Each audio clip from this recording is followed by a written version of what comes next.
Welcome YouTube back to another video, episode number 13. The conversation I want to get into today is about Canelo Alvarez. If Canelo Alvarez does not take the Charlo fight, what would it do to his legacy? Let's get into the conversation. Many people said that Canelo was invincible, and we know in boxing that any man can be beat, but right now Canelo looks unbeatable. How do you beat him? I mean, by putting Demetrius Andre in the ring with him.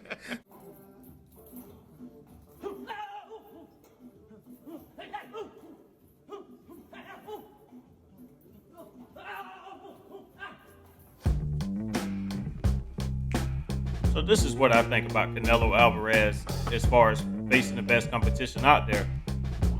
So recently we had some people come out and say, I say mainstream media, say that the Charlo fight was about to be made or is getting ready to be made. I think it should be made.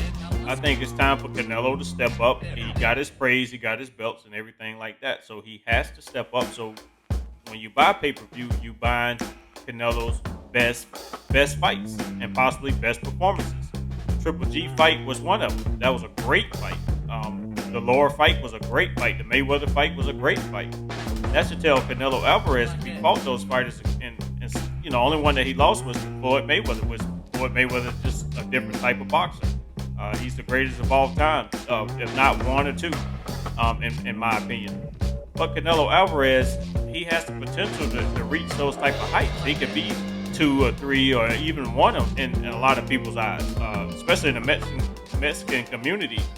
So I'm a big Canelo Alvarez fan. I'm not a hater. I like his style. It reminds me of a little bit of Floyd, a little bit of Mike Tyson in some regards, the way he throws some of his punches. And it's trapped into a Mexican type of style of fighting. He will come forward. He will knock you out. So he's got the power and everything like a lot of older Mexican, champions and Hall of Famers.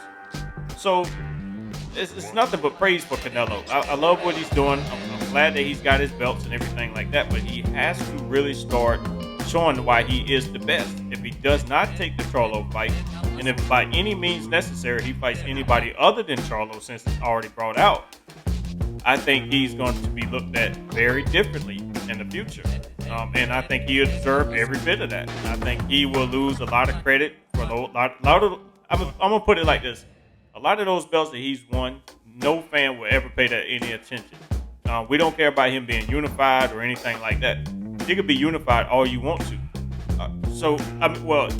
Undisputed or whatever. So you tell me, if he don't take the Charlo fight, who is he? What type of fighter does he represent? It's not something that I want to keep paying for. I keep hearing a lot of different channels and just fans in general say they don't want to keep paying for the basic fights. The fights that we all know Canelo Alvarez got probably a 95% of chance of winning. Anybody can get hit in the sport of boxing. But we don't want to keep seeing these fights. Teddy Atlas, he said that he's tired of seeing Canelo face C-level fighters.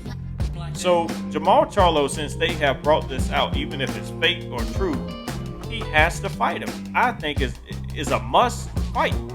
It's nowhere around Canelo Alvarez fight anybody else.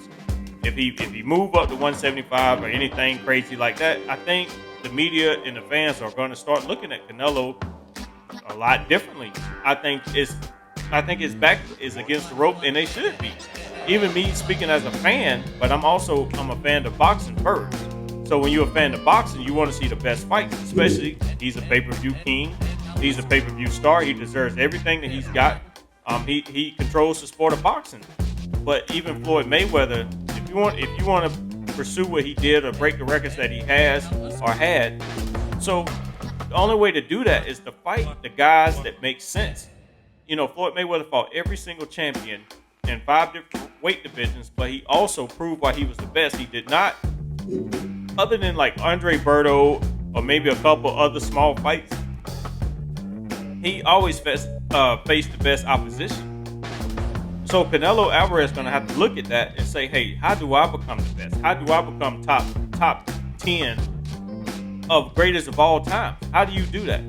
How you do that, you start fighting the best fights. And I'm glad that even if this report is fake, even if Eddie Reynoso say, hey, look, this fight is not a must, we don't know yet, you have to make this fight. If you want to prove that you're the best coach, and you want to prove that you're the best fighter, and you prove that you can produce the best fighters, Canelo Alvarez, he has to lead the pack.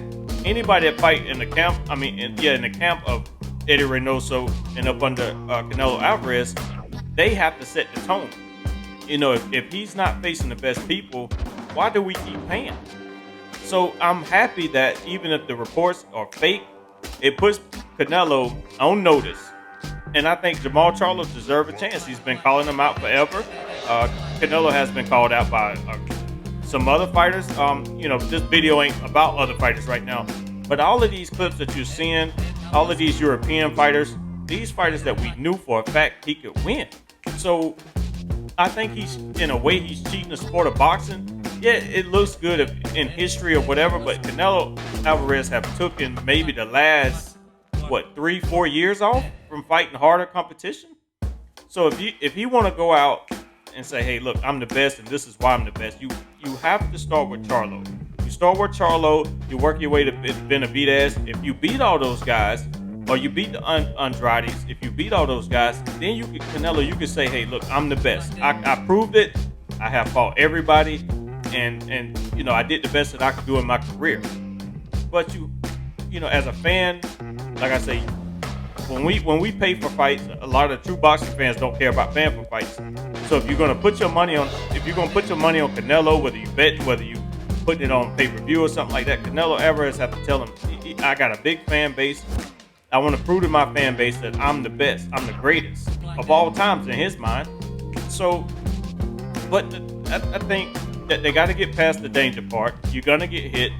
You can potentially get stopped or just lose a decision with fighting Charlo. That's the great thing about facing the best opposition. Whether Canelo lose or win, even though if he win, Canelo, he's submitted his legacy. But if you take a loss, it's okay to come back for a rematch because most likely that's what's going to happen. But that's what's great about the sport of boxing. That's what can get boxing back to the #1 sport in the world, which is going to be very hard. But let me know what you think down in the comment section below.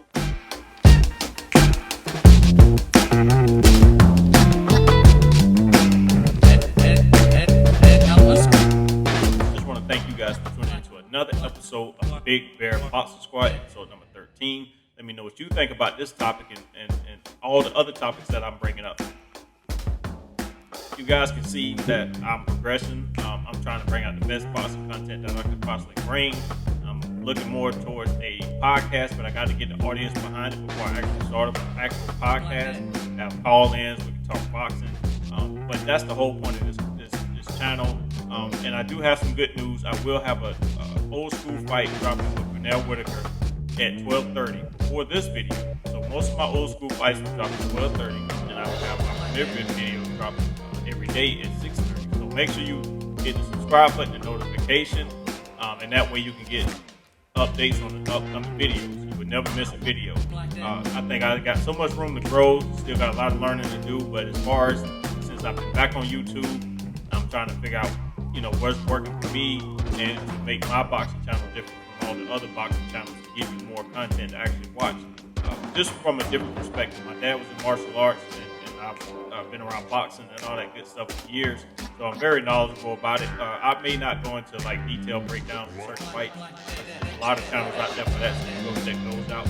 But mine is just from a different perspective, more business and just perception on boxing. This is my point of view and my point of view only. So. And I like to create a conversation about boxing, builds a bigger fan base, and it keeps sport of boxing alive. That's what's great about YouTube. Anybody can get a microphone and a camera, and you can create your own content that people can actually enjoy, rather than looking to the mainstream media. But let me know what you think down in the comments below about this video, and hit the notification bell, subscribe, and make sure you share it, like it, do all that good stuff, and we can make the conversation even bigger. But I just want to thank you guys like I always do. But you know what I always say before I get out? If you want to see what I'm wearing, shoptachi.com. Go down in the description below, my IG page, and I'm also on Twitch. I don't announce that enough, but I am on Twitch, and I do have all my links down below. So please go follow me on all my social media platforms. But you know how I say, that's going to cut it for this video. Thank you for tuning in to another episode of Big Bear Boxing Squad.